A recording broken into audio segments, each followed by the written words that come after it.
नमस्ते दोस्तों, back to my channel सम स्टडी सेंटर में आपका स्वागत है। आज का टॉपिक है गुरु नानक। क्या है गुरु नानक? गुरु नानक का जन्म 1469 ईस्वी में तलवंडी वर्तमान ननकाना साहब पाकिस्तान में हुआ था। तलवंडी भी कहाँ है? वर्तमान में भी पाकिस्तान में है। और ननकाना से पढ़ा क्या? नानक। क्या पढ़ा? नानक। ठीक है। नानक ने उत्तर पश्चिम भारत में भक्ति आंदोलन का सूत्रपात किया। सूत्रपात मतलब कि उसका अर्थ होता है, नानक ने उत्तर पश्चिम भारत में भक्ति आंदोलन का सूत्रपात का अर्थ होता है नींव। क्या होता है? नींव किया।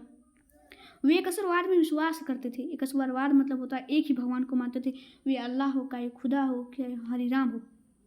उन्होंने निर्गुण ब्रह्म की उपासना पर बल दिया। निर्गुण ब्रह्म का अर्थ होता है जिसमें कोई गुण ना हो फिर भी सर्वगुण संपन्न हो। क्या? जिसमें कोई गुण ना हो फिर भी सर्वगुण संपन्न हो। गुण 3 प्रकार के होते हैं, मैं आपको यहाँ लिख के दिखा देता हूँ। 1 नंबर में होता है सतोगुण,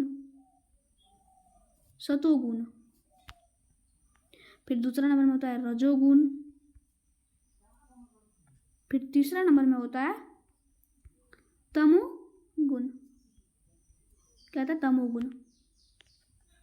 ठीक है। परमात्मा के लिए उन्होंने हरि, राम, अल्लाह और खुदा के नामों का भी प्रयोग किया। परमात्मा के लिए उन्होंने हरि, राम, अल्लाह और खुदा के नामों का भी प्रयोग किया।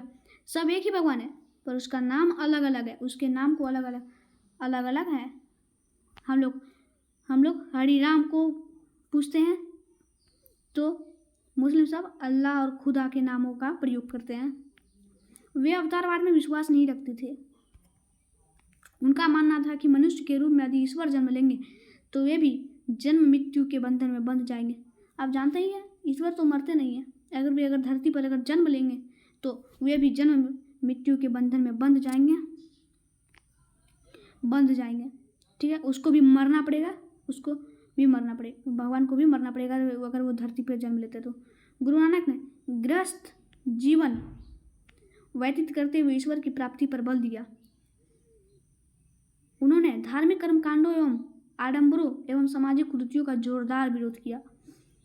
कर्मकांडों एवं आडंबरों एवं सामाजिक कुरीतियों का जोरदार विरोध किया, इसका मतलब होता है आडंबरों।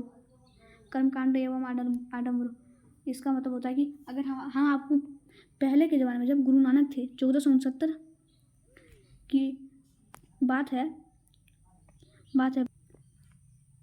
पहले गुरु नानक जब थे पहले ये प्रथा थी कि हम पूजा पाठ कराएंगे, आपको स्वर्ग में पहुंचा देंगे, आपको मुक्ति दिलाएंगे। ऐसा गुरु नानक बोलते थे, ऐसा कुछ नहीं है, ये सब झूठ है। इसका जोरदार विरोध किया गुरु नानक ने जोरदार विरोध किया। गुरु नानक जब वे युवक थे, ये जो इसके यहाँ 1 2 3 4 जो आपको दिख रहे हैं ये इसके अनुयायी है। क्या है? अनुयायी है। गुरु नानक ने सती प्रथा का विरोध किया और नारी मुक्ति की दिशा में काफ़ी प्रयत्न किए। सती प्रथा पहले के युग में सती प्रथा भी थी। सती प्रथा का अर्थ होता है जिसका पति मर गया हो, अगर उसका पहले 1469 में गुरु नानक ने इसका भी विरोध किया। क्यों किया? सती प्रथा का इसका अर्थ जान लीजिए। सती प्रथा का अर्थ होता है जिसका पति मर गया हो। ठीक है। जिसका पति मर गया हो उसकी पत्नी को भी मरना पड़ता था। पहले ये प्रथा थी, अगर उसका पति मर गया हो तो उसकी पत्नी को भी मरना पड़ता था।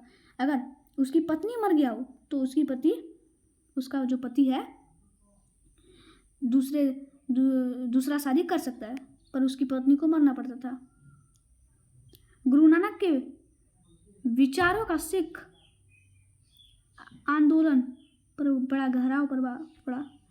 नानक ने अपने उपदेशों को छोटी छोटी कविताओं के रूप में दिया, जिसे सिखों के 5वें गुरु अर्जुन देव ने आदि ग्रंथ में संकलित किया। अर्जुन देव ने आदि ग्रंथ में संकलित किया। क्यों दिया छोटी छोटी कविताओं के रूप में? क्योंकि हम उसके उपदेश को समझें और अच्छे राह पर चलें।